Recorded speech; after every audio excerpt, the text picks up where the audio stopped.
the air in the grand ballroom thick with the scent of expensive perfume and ambition crackled with energy. On stage, Julian Vance, a titan of industry, was celebrating his crowning achievement. But it wasn't the skyscraper he was unveiling that held the city captive.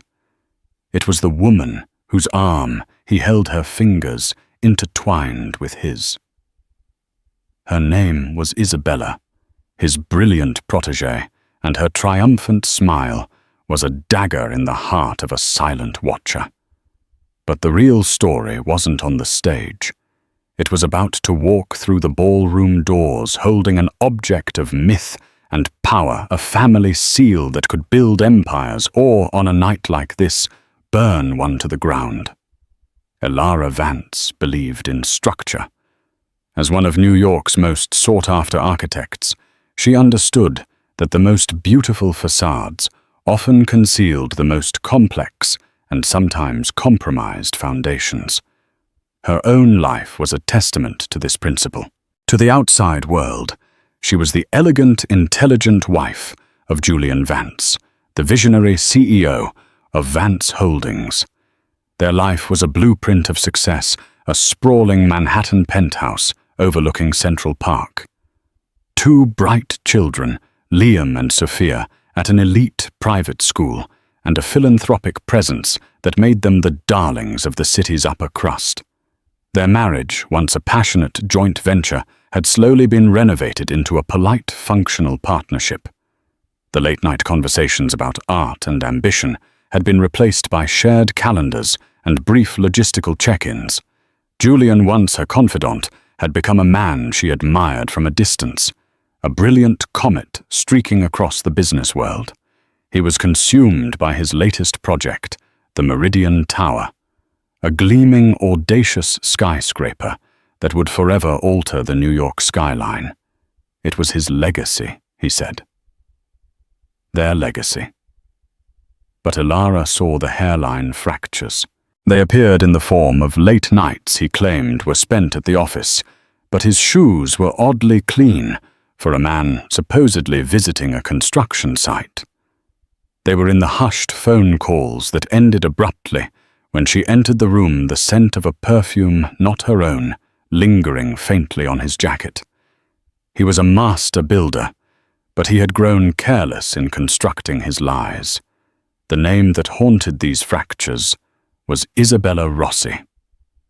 Young, fiercely intelligent, and ravenously ambitious. Isabella was Julian's head of global strategy. He had discovered her, mentored her, and now it seemed he adored her. Elara had watched them together at company functions. She saw the way Isabella looked at him, a mixture of hero worship and proprietary hunger. She saw the way Julian's eyes would soften, a warmth reserved only for Isabella, now a warmth Elara herself hadn't felt in years. Elara was not a fool. She didn't confront him.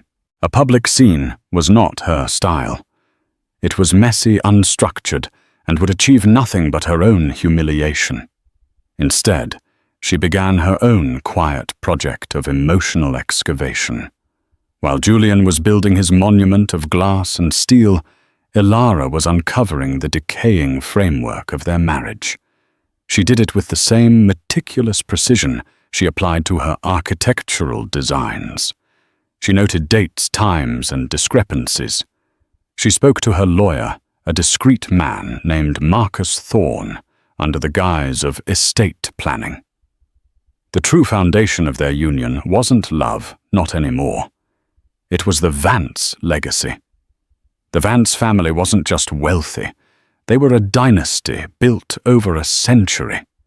And at the heart of that dynasty was a tangible piece of its history, the Vance family seal. It was not a mere trinket. It was a hefty, ornate signet made of gold and lapis lazuli, bearing the family crest, a lone wolf staring at a northern star. For generations it had been passed down, but its significance was more than ceremonial. Julian's great-grandfather, a shrewd and distrustful patriarch, had woven its power into the very legal DNA of the company.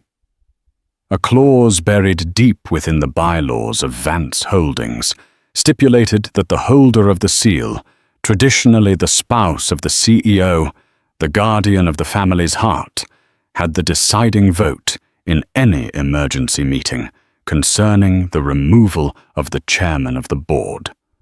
It was a relic of a bygone era, a moral emergency clause designed to protect the company from a leader who brought disgrace upon the family name.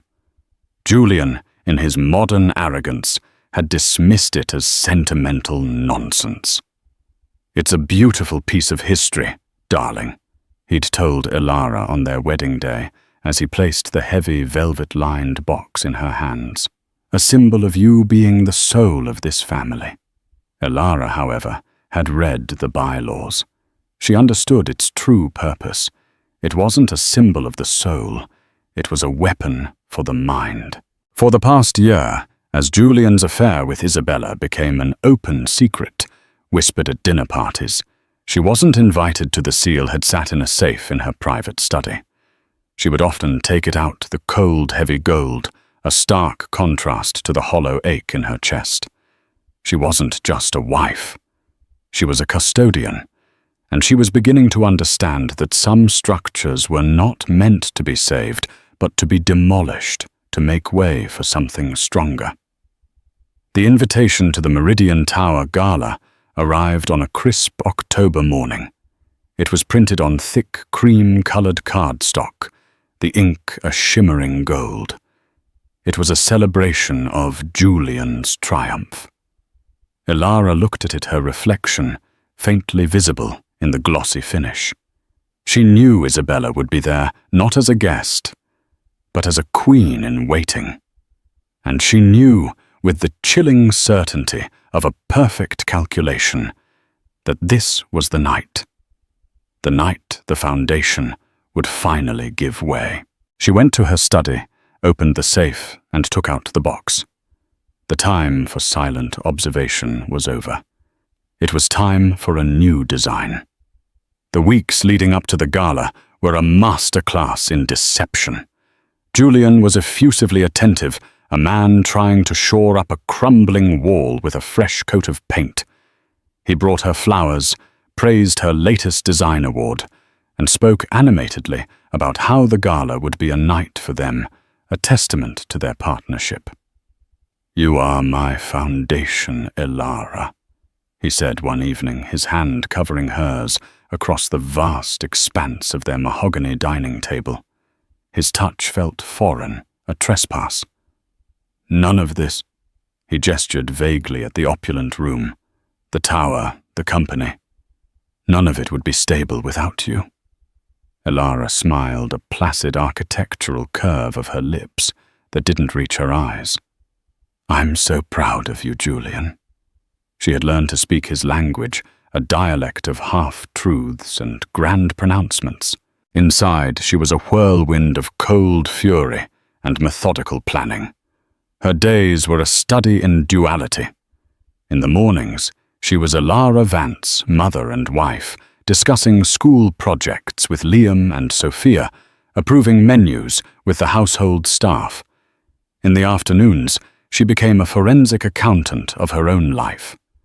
With Marcus Thorne's guidance, she delved into the corporate structure of Vance Holdings. She traced Julian's spending, noting the lavish business expenses at five-star hotels where no conferences were held, the jewelry purchases from Cartier, that she never received the lease on a private apartment in Soho under a subsidiary's name. The apartment was Isabella's. Elara knew it instinctively. She hired a discreet private investigator, a former detective named David Chen, a man who specialized in the quiet implosions of the wealthy. He didn't provide salacious photos. Elara had no need for them. She needed data, financial entanglements, proof of recklessness that went beyond infidelity and crossed into corporate malfeasance. Chen's report was delivered in a plain manila envelope. It was worse than she had imagined. Julian hadn't just bought Isabella gifts. He had made her a partner in a shell corporation, diverting company funds to purchase art for the Meridian Tower's lobby art that was wildly overvalued and sourced from a gallery co-owned by Isabella's cousin. He had fast-tracked her for stock options, far exceeding her role, citing performance metrics that were clearly fabricated. He wasn't just having an affair. He was compromising the company. He was putting their children's legacy at risk for his infatuation. The report was the final piece of her blueprint.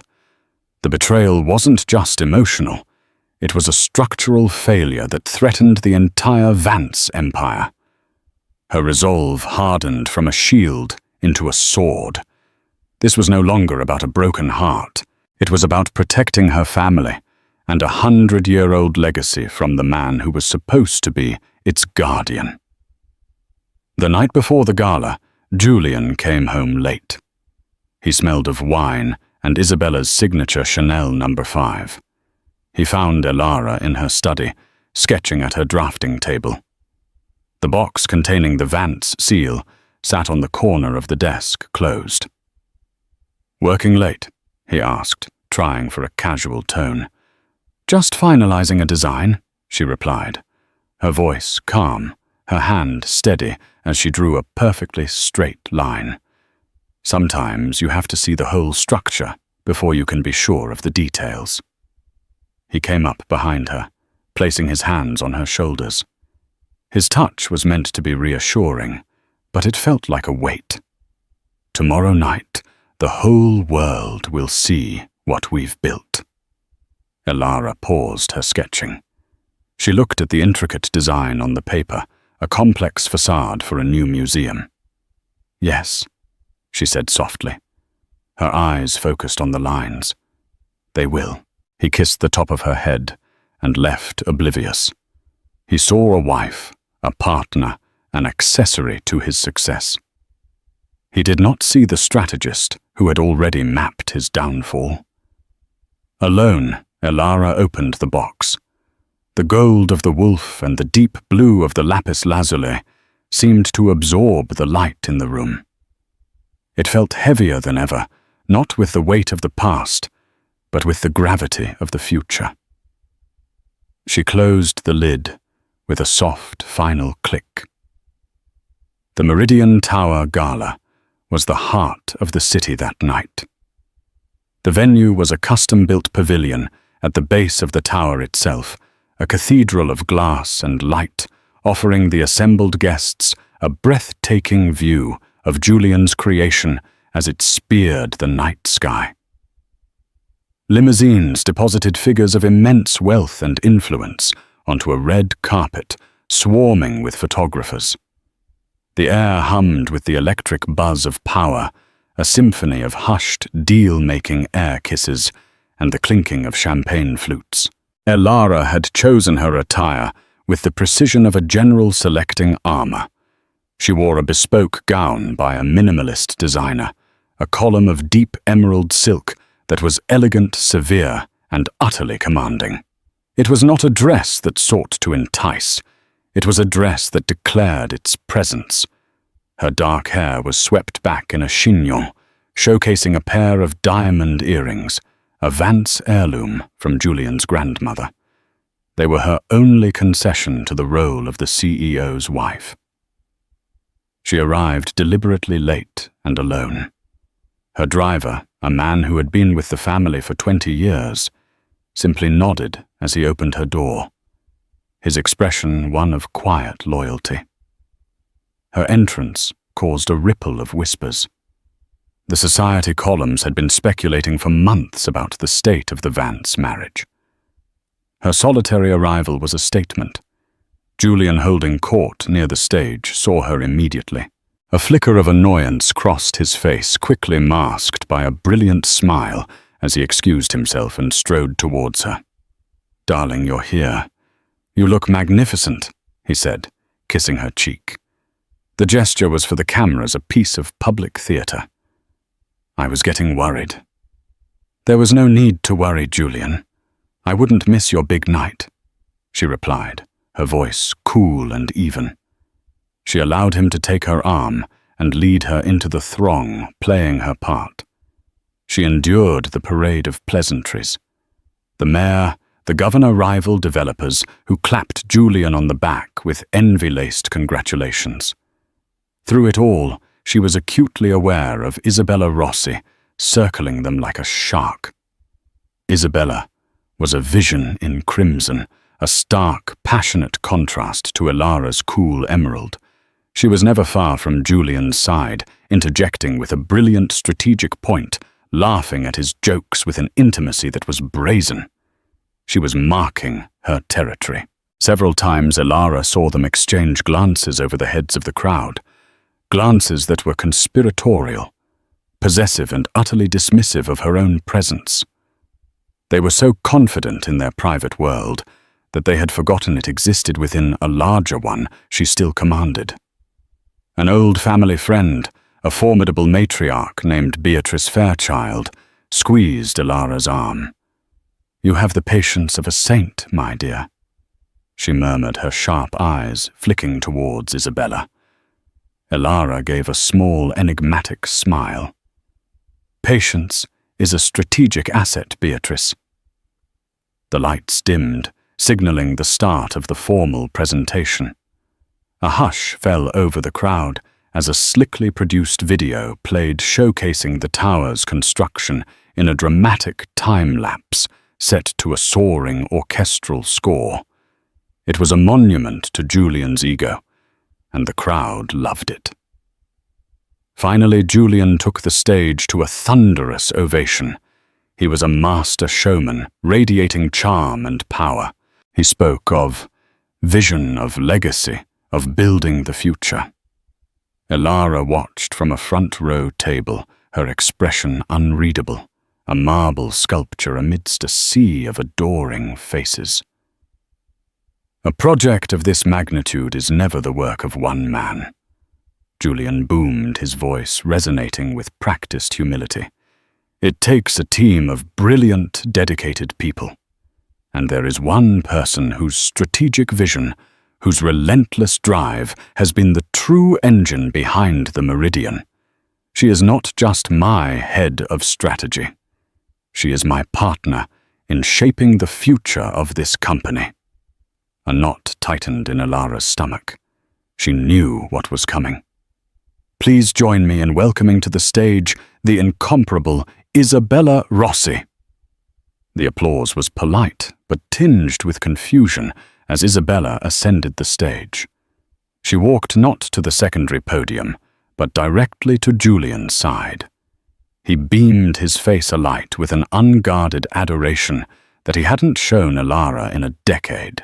In a gesture that shattered every remaining shard of public decorum, he took her hand, raised it to his lips for a brief kiss, and then held it firmly, turning to face the audience with her. For a moment, there was only the sound of 1,000 camera shutters firing in rapid succession.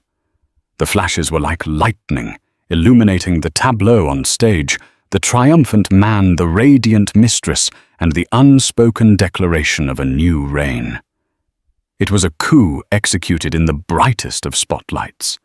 Isabella, glowing with victory, leaned into the microphone. "Julian is too modest," she began, her voice smooth as velvet. His vision wasn't just about building a tower. It was about building a new kind of legacy, one unburdened by the past and focused solely on the future. I am honored to be a part of his future. The subtext was a sledgehammer, unburdened by the past. She was talking about Ilara. Down at the front table, time seemed to slow for Ilara. She could feel hundreds of pairs of eyes darting between her and the stage. They were looking for the reaction. They expected tears, a hasty, humiliated exit. They expected the woman scorned. The air grew thick with a collective, voyeuristic pity. The whispers started quiet at first, then growing into a low, pervasive hum of scandal. "Did you see that? Right in front of his wife. How could he?" She's pure class. This is career suicide. Elara did not move. She kept her chin straight, her gaze fixed on the stage. She watched as Julian put his arm around Isabella's waist, a gesture of ownership and pride. He was so blinded by his own brilliance, so insulated by his success, that he believed he was untouchable. He believed he could rewrite the rules, not just of real estate, but of honor, of family, of loyalty. He had forgotten that foundations, even those of glass and steel, rely on principles far older than any modern blueprint. She felt nothing. The pain, the rage, the grief. She had processed those emotions in the silent solitude of her study over the past year. What remained was a cold, clear purpose. This public humiliation was not her defeat. It was his. He had just handed her the very thing she needed, a public, undeniable act of disgrace. He had invoked the spirit, if not the letter, of the moral emergency clause. On stage, Julian raised their joined hands. "To the meridian!" he shouted. "To the future!" Isabella echoed. The applause that followed was scattered, uncertain. The celebratory mood had evaporated, replaced by the thrilling, uncomfortable tension of a public immolation. Julian and Isabella seemed oblivious, lost in their shared moment of triumph, a two-person kingdom on a brightly lit stage. Elara waited for the applause to die down. She picked up her evening bag from the table. It was a simple, elegant clutch, but it felt as heavy as a briefcase. Inside, nestled in silk lining, was the Vance family seal. She stood up. Her movement was unhurried, graceful, and it captured the attention of everyone nearby. The whispers ceased. One by one, heads turned in her direction. A path began to clear for her, as if by an invisible force. The city's most powerful people parted before her.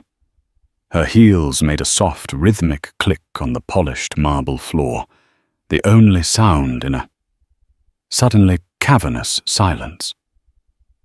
She was not walking away.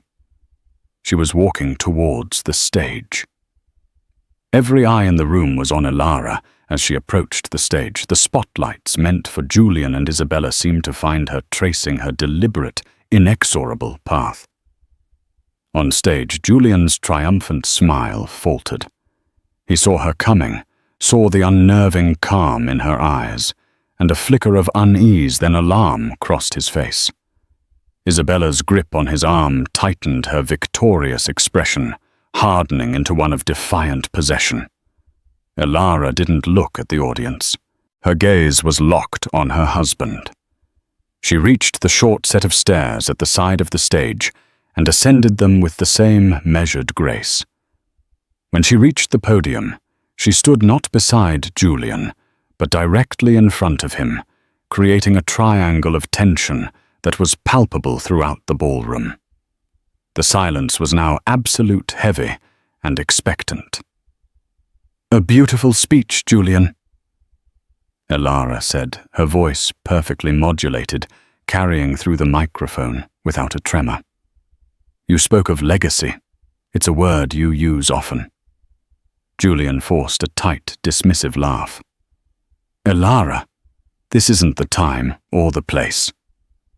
"On the contrary," she replied, her voice dropping slightly, drawing the entire room in. "I can think of no better place to discuss the Vance legacy than here in front of the monument you've built to it." She turned her head slightly, her eyes sweeping over Isabella for the first time.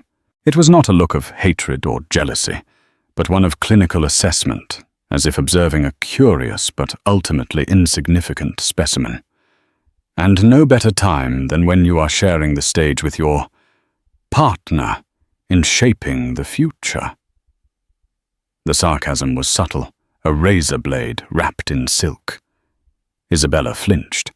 Elara then turned her attention back to the audience. For over a century, The Vance family has been guided by two things: bold vision and unwavering integrity. One without the other is not progress. It is recklessness.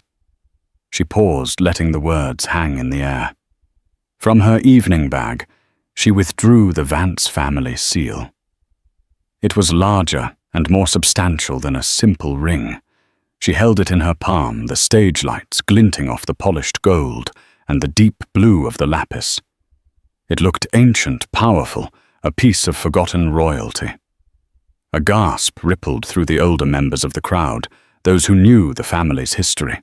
Beatrice Fairchild leaned forward in her seat, her eyes wide. "Most of you see this as a family heirloom." Elara continued, her voice resonating with a newfound authority. "Julian once told me it was a symbol of my role as the soul of the family. It is a lovely sentiment. It is also incorrect." She held the seal up for all to see. "This is not just a symbol. According to the founding bylaws of Vance Holdings, bylaws drafted by a patriarch who understood that character was the ultimate collateral, this seal is an instrument of corporate governance." Julian's face had gone pale. "Elara, stop this," he hissed, taking a step toward her. She held up a hand, and he froze. It was a simple gesture, yet it held the force of an iron gate slamming shut. "Article 9, Section 4. Elara announced, her voice as clear as a bell. "In the event of a moral emergency, defined as any public action by the chairman that brings profound and undeniable disgrace upon the family name, and thereby threatens the stability and reputation of the corporation, the designated holder of the family seal is granted the authority to call an emergency session of the board. And at that session," she let her eyes meet Julian's, "the holder of this seal casts the deciding vote on the chairman's fitness to lead." The silence in the room was shattered by a cacophony of frantic murmurs. Reporters were scribbling furiously. Lawyers were exchanging shocked glances. This wasn't a marital spat. This was a boardroom assassination. "You are confusing a sentimental tradition with corporate law." Julian stammered, his bravado crumbling. "Am I?" Elara's smile was chilling. Marcus Thorne of Sullivan and Cromwell reviewed the charter this afternoon. He confirmed its validity. "Perhaps you should have read the fine print of your own legacy, Julian." She took a step closer to him, her voice dropping to a near whisper, yet every word was picked up by the microphone. "You stand here tonight and speak of the future while publicly dishonoring the woman who is the legal guardian of your family's past and your children's future. You have confused your ego with an empire. You have compromised this company with your recklessness both personally and financially." She then looked out at the sea of stunned faces, her gaze sweeping across the board members who were present. "Consider this my formal invocation of Article 9, Section 4. An emergency board meeting will be convened tomorrow morning at 9 a.m. I trust you will all be there." With that, she placed the Vance family seal deliberately on the podium, the heavy thud echoing like a gavel. She gave Julian one last lingering look, not of anger, but of pity. Then, without a backward glance at him or the woman clinging to his arm, she turned and walked off the stage. The silence held for a moment longer before the room erupted into absolute chaos. Elara Vance did not run. She walked head held high through the pandemonium. She had unleashed the architect of a demolition so precise no one had seen it coming. The chaos of the gala was merely the overture. The real battle would be fought not in the court of public opinion, but in the sterile, soundproofed boardroom on the 80th floor of the old Vance Tower. Elara knew that her public gambit was just that, an opening move. Julian was cornered, but not defeated. He was charismatic, ruthless, and he had spent years cultivating loyalty among the board members, men and women who owed their careers to him. She had the law on her side, but power is rarely so straightforward. She didn't go home. The penthouse felt tainted a stage for a different kind of performance. Instead, she had her driver take her to the Carlisle, where she had booked a suite under her maiden name, Ilara Thorne. A small act of reclaiming her own identity. She spent less than an hour there, changing from her emerald gown into a sharply tailored navy blue suit. Then she made a call. Her destination was a place of old power, a Georgian mansion in the quiet hills of Westchester County. It was the home of Arthur Vance Sr., Julian's father, and the retired patriarch of the empire. Arthur was a relic of a different era, a gruff, formidable man who believed in honor, tradition, and the sanctity of the Vance name above all else. He had been fond of Ilara in a distant paternal way, but he worshipped his son. Convincing him would be like moving a mountain. She found him in his library, a vast room of dark wood and leather, a portrait of his own stern father glowering down from above the marble fireplace. He was nursing a brandy, the news from the Gala having already reached him. "You've made a terrible mess, Ilara," he said, his voice a low rumble. He didn't ask her to sit. "No, Arthur," she replied, her voice firm, refusing to be intimidated. "Julian made a mess. I have simply begun the process of cleaning it up. You humiliated my son. You humiliated this family in front of the entire city. Your son did that when he chose to publicly discard his wife and flaunt his mistress on a stage bearing our family name." She countered her calm, unwavering. "He did it when he used company funds to finance his affair. He did it when he valued his ego more than a century of Vance integrity." She walked to the large oak desk and placed a slim leather-bound folio upon it. It was David Chen's report, condensed and annotated by her lawyers. "This is not about infidelity, Arthur. This is about fitness to lead. Read it. It details the shell corporations, the fraudulent art purchases, the compromised stock options. He has exposed this company to shareholder lawsuits and a media firestorm that will cripple the stock price by morning." Arthur stared at the folio, then back at her. His eyes narrowed. "He is my son. He built the Meridian. He built it with Vance money and Vance resources." Ilara said, her voice softening slightly, shifting from accusation to strategy. "He is a brilliant builder. I have never denied that. But he has forgotten what the name on that tower truly represents. It represents you. It represents his grandfather. It represents my children, Liam and Sophia." The mention of his grandchildren, the future of the line, was the first chink in his armor. He finally gestured to a chair. "What do you want, Ilara? I want to save the company," she said simply.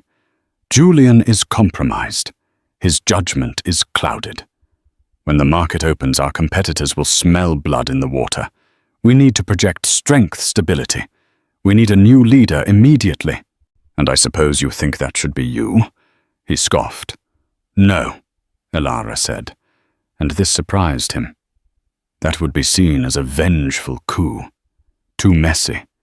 We need a steady hand. Someone the board and the street will respect without question. Someone who represents continuity and tradition." She paused, letting her words sink in. "I think it should be you." Arthur stared at her, genuinely stunned. He had been retired for 10 years. "You resume your role as interim chairman," Ilara explained, laying out her plan. "Your presence will calm the markets. It shows the old guard is back in control. I will take a seat on the board, as is my right by marriage, and as a significant shareholder in my children's trust. I will oversee a special committee on corporate governance to undo the damage Julian has done. We will present a united front, a family protecting its legacy." He was silent for a long time, swirling the brandy in his glass, the gears of his formidable mind turning. He was a proud man, and Julian's public behavior was a deep stain on his own name. Elara hadn't come to him as a crying, betrayed wife. She had come as a strategist, offering him a path back to power and a way to salvage the family's honor. She had appealed not to his heart, but to his most sacred value, the legacy. "He will fight you," Arthur said finally. "He will fight us both." "Yes, he will," Elara agreed. "He will call in every favor, but he is leading with emotion and arrogance. We will lead with facts and with the full weight of the Vance name. With your support and the evidence in that folio, the board will have no choice. They must choose between a compromised visionary and the patriarch who built the company into what it is today." She stood to leave. "The meeting is at 9. The seal gives me the deciding vote in a tie. With you it won't be a tie. It will be an abdication."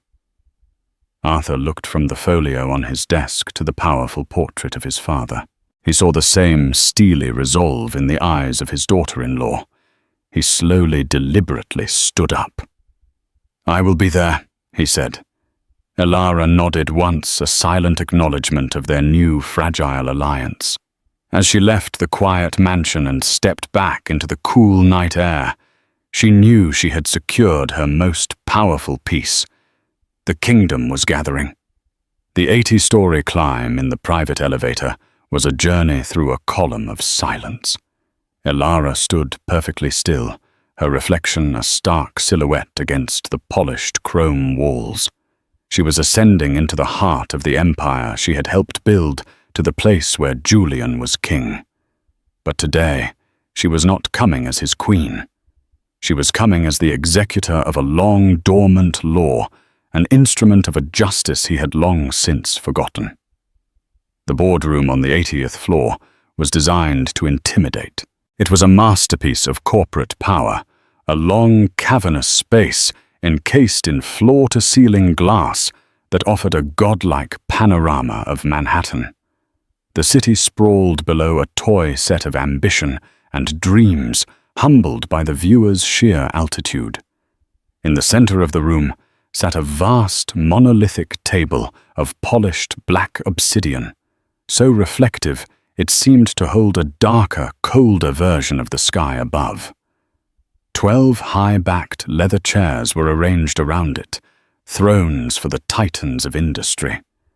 Elara was the first to arrive. Punctuality, like patience, was a strategic asset. She wanted to occupy the space to let it become hers before the battle began. She walked the length of the room, her footsteps silent on the plush, charcoal-grey carpet. She didn't take a seat at either end of the table, the traditional seats of power, but chose a chair at the very center of its long side. It was a deliberate choice.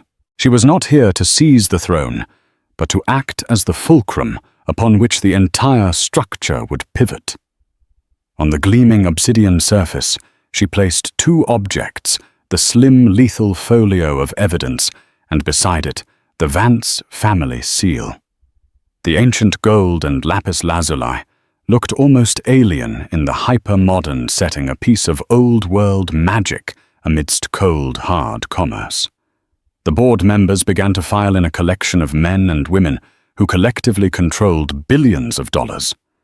They entered in hushed tones, the usual back-slapping camaraderie entirely absent. The air was thick with the news from the Gala.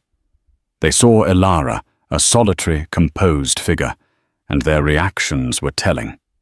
Robert Caldwell, the company's lead counsel, and a man whose loyalty to Julian was legend, gave her a curt, dismissive nod before taking the seat to the right of the chairman's empty chair. Eleanor Hayes, a sharp woman in her late 60s, who had served on the board alongside Arthur Vance for 2 decades, offered Elara a look of grim, sympathetic respect. Ben Carter, the youngest board member, a tech wunderkind who valued data above all else, simply observed her with an unreadable, analytical gaze. Julian arrived 5 minutes late, a calculated power move that fell flat in the tense atmosphere. He strode in, attempting an air of defiant bravado. He was immaculately dressed, but the dark circles under his eyes and the slight tremor in his hand as he placed his briefcase on the table betrayed a sleepless night. He ignored Elara completely, instead greeting Caldwell and a few other allies with a forced warmth that didn't reach his eyes. His gaze, however, kept flicking toward the seal on the table as if it were a venomous snake. The final arrival silenced the room. Arthur Vance, Sr., entered his presence, sucking the remaining oxygen from the air.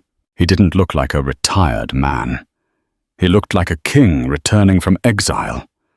His face was set like granite, and his cold blue eyes, so like his son's, yet so much harder, swept across the room. He gave Elara a single, almost imperceptible nod of acknowledgement before taking the seat at the opposite head of the table from his son. The message was clear. The family was divided, and the patriarch had chosen his side. Robert Caldwell, acting as Julian's proxy, called the meeting to order. His voice was smooth, but laced with aggression. "We are convened today under the dubious invocation of a little-known and frankly archaic clause by Mrs. Elara Vance. Before we proceed, I want to state for the record that it is the position of the chairman that this is a gross misuse of corporate procedure, an attempt to leverage a domestic dispute. My husband's affair is indeed a domestic dispute, Robert." Elara's voice cut through his calm and sharp as shattered glass. Everyone turned to her. She had not raised her voice yet. She commanded the room. "However, I did not invoke Article 9 because my husband was unfaithful. I invoked it because the chairman of Vance Holdings has become a liability to this corporation."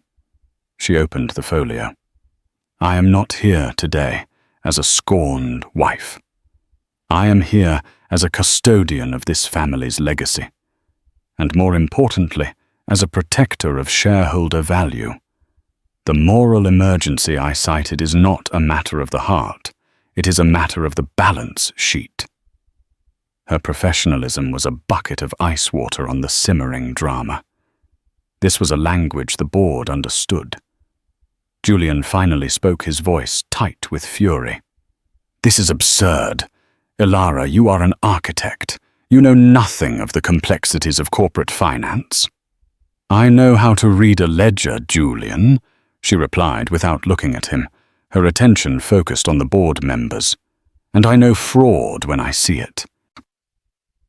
She proceeded with the dispassionate precision of a surgeon to lay out her case. She didn't make accusations. She presented facts. She slid copies of bank statements, property leases, and internal expense reports across the table. "Exhibit A," she began. "A lease agreement for a luxury apartment in Soho, paid for over the last 18 months, not by Julian Vance personally, but by a subsidiary of Vance Holdings under the budget code for off-site project development. Total expenditure $450,000. The sole resident of that apartment, Ms. Isabella Rossi." She continued, her voice never wavering. "Exhibit B, a series of transactions funneling over $3 million to a shell corporation named Rossi International Art. This money was earmarked for the procurement of lobby art for the Meridian. The director of this corporation is a Mr. Marco Rossi, Isabella Rossi's first cousin, an independent appraisal of the art purchased." She slid a new document forward. "Values it at less than $500,000. Where Julian did the other $2.5 million go?" A wave of shock rippled through the room. This was no longer about a mistress. This was embezzlement, plain and simple. And finally, Exhibit C. Elara said, her voice dropping slightly. An executive review signed by Julian, authorizing a grant of backdated stock options to Ms. Rossi, citing her singular and unprecedented contributions to the Meridian project. Contributions so singular, they warranted a compensation package triple that of our head of engineering, a man with 30 years of experience. These options have diluted the value of every share held by everyone in this room, and every public shareholder we are sworn to protect. She sat back, her presentation finished. She had laid the foundation of his downfall brick by evidentiary brick. Julian was ashen-faced. He looked cornered, a predator suddenly finding himself in a cage. "This is creative accounting," he stammered, looking at his allies for support. "The cost of doing business on a project of this scale, every great man has his expenses. Look at the tower we built. It will generate billions in revenue. This is a rounding error. A rounding error." It was Eleanor Hayes who spoke, her voice laced with icy contempt. "We are not the Medici court, Julian. We are a publicly traded company with a fiduciary duty. What you call expenses, the SEC would call wire fraud." Ben Carter, the pragmatist, leaned forward. "Forget the SEC for a moment. The reputational risk is catastrophic. When this leaks, and it will leak, our stock will plummet. We'll be buried in shareholder lawsuits for years. Your indiscretion," he said the word distastefully, "is no longer a personal matter. It's a multi-billion-dollar crisis." Julian, desperate, turned on Elara. "Look at her. This is nothing but a vengeful fantasy. She's been planning this, trying to destroy me because she couldn't keep me." The personal attack hung in the air, ugly and raw. Before Elara could respond, Arthur Vance, Sr., spoke for the first time. His voice was low, heavy, and filled with a terrible, weary sadness. "Enough, Julian." The two words fell like boulders into the room. "When I handed this company to you," Arthur continued, his eyes locked on his son, "I gave you one piece of advice. I told you that any man can build something tall, but it takes a man of character to build something that lasts. The Vance name is not just a brand on a building. It is supposed to be a guarantee of integrity. A bond. You have taken that bond, that sacred trust we have built over a century, and you have sold it off cheap to finance your sordid little affair." He gestured toward Elara. "You speak of her as if she is the enemy. This woman has raised your children. She has stood by your side with a grace you have never deserved. And today she has shown more courage and more concern for the future of this company than you have in the past 2 years. You did not just betray your wife, son. You betrayed your name. You betrayed me." The condemnation from his father broke something in Julian. The rage and defiance drained away, leaving behind a hollow, desperate man. Robert Caldwell, seeing the battle was lost, tried to salvage the situation. A vote for removal would be an admission of guilt. It would create chaos. "The chaos has already been created, Robert," Elara said calmly. "What we are doing now is restoring order." Caldwell grimaced. "Then we must call the vote. The motion on the floor, invoked by Mrs. Vance, is for the temporary removal of Julian Vance as chairman of the board, pending a full internal and external investigation. We will vote in order of seniority." He looked directly at Eleanor Hayes, the most senior member after Arthur. "Aye," Eleanor said instantly, her voice clear. The vote went around the table. 2 of Julian's staunchest allies, men he'd brought onto the board himself, voted nay, their voices weak. The others were a cascade of ayes, each one a nail in Julian's coffin. It came down to the final 2 members, before Caldwell and Julian himself. The vote stood at 4 for removal, 3 against. A young woman named Sarah Jenkins, who ran the company's tech division, hesitated, looking from Julian's desperate face to Ilara's calm one. "Aye," she whispered. The final member, a gruff manufacturing head, voted nay. The tally was 5 for removal, 4 against. Caldwell and Julian were yet to vote. "I vote nay," Caldwell announced as expected. The vote was 5 to 5. It all came down to Julian. In a final pathetic act of defiance, he would have to vote to save himself. "Nay," he choked out. The vote was 6 against removal, 5 for. It seemed he had survived by the slimmest of margins. But Caldwell had miscalculated the room. He turned to Ilara. "The motion fails." "You seem to be forgetting the clause under which we are convened, Robert," Ilara said, her voice cutting through his premature victory. "Article 9, Section 4 is explicit. In the event of an emergency vote concerning the chairman is recused from voting. His vote is not valid." Caldwell's face went white as he realized his error. The vote was, in fact, 5 to 5. A perfect tie. A profound, suffocating silence descended upon the boardroom. Every person at the table turned to look at Ilara. The city skyline watched indifferent. In that moment, 100 years of history, a multi-billion-dollar corporation, and the future of the Vance family, all rested on her. Julian stared at her, his eyes now stripped of all anger and arrogance. They were pleading. In them, she saw a flicker of the man she had once loved, the brilliant, charming boy who had promised her the world. He was begging her silently to remember that boy, to remember their life together, their children, to show mercy. Ilara's gaze softened for a fraction of a second. She thought of Liam and Sophia. She was not doing this to destroy their father, but to protect their future from his weakness. He saw mercy as forgiveness. She saw it as saving the legacy he was actively setting on fire. The foundation had to be sound for them. She met his pleading gaze, her expression unyielding. She picked up the Vance family seal.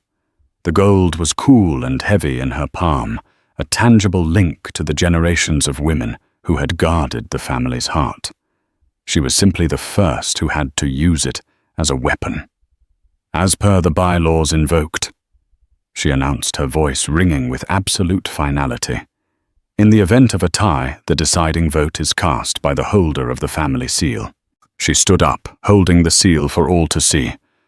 "On the matter of the removal of Julian Vance as chairman," she said, her voice echoing in the silent glass mausoleum, "I, Ilara Vance, cast my vote. For the protection of this company, for the preservation of this family's legacy, and for the future of my children, I vote aye." The word landed with the force of a guillotine. It was done. Julian Vance, the Titan. The visionary crumpled in his chair as if his strings had been cut. He made a small, wounded sound. The spell of his power was broken. Arthur Vance Sr. cleared his throat, his expression grim. "This board recognizes the motion has passed. I will assume the role of interim chairman effective immediately. Our first order of business will be to restore stability and integrity to Vance Holdings. This meeting is adjourned." The board members filed out quickly, murmuring amongst themselves, a palpable sense of relief mixing with the shock. They avoided looking at the man they had just deposed. Only Arthur, Ilara, and Julian remained. Arthur walked to his son. He didn't touch him. "You will clear out your desk," he said, his voice devoid of all warmth.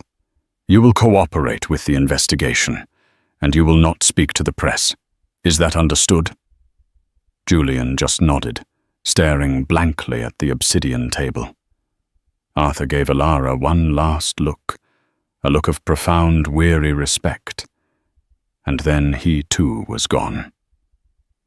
Now they were alone, the builder and the architect in the silent monument to their broken marriage. Was it worth it, Alara?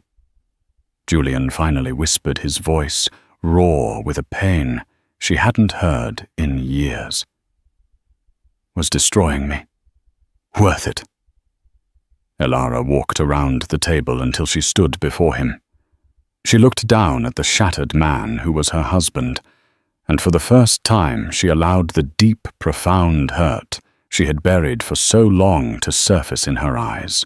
"You were already destroyed, Julian," she said, her voice soft but unforgiving. "You just hadn't hit the ground yet. I didn't destroy you. I just signed the demolition permit." She turned and walked away, her footsteps sure and steady, leaving him alone in the wreckage of the empire he had lost, with nothing but the panoramic view of a city that no longer felt like his. That night marked the fall of a king and the rise of a queen. The story of Alara Vance became a legend whispered in the halls of power, a testament to the fact that true strength isn't always the loudest voice in the room, but the most resolute mind. She didn't just reclaim her dignity. She seized control of her destiny, proving that the guardian of a family's heart can also be its fiercest protector. Her story is a powerful reminder that betrayal can be a catalyst, and that from the rubble of a broken promise, one can build an unshakable empire of self-worth. If this story of strategy, betrayal, and ultimate vindication resonated with you, please give this video a like and share it with someone who appreciates a story of quiet strength. Don't forget to subscribe and hit the notification bell for more tales of intricate drama and powerful real-life events. What would you have done in Alara's position? Let us know in the comments below.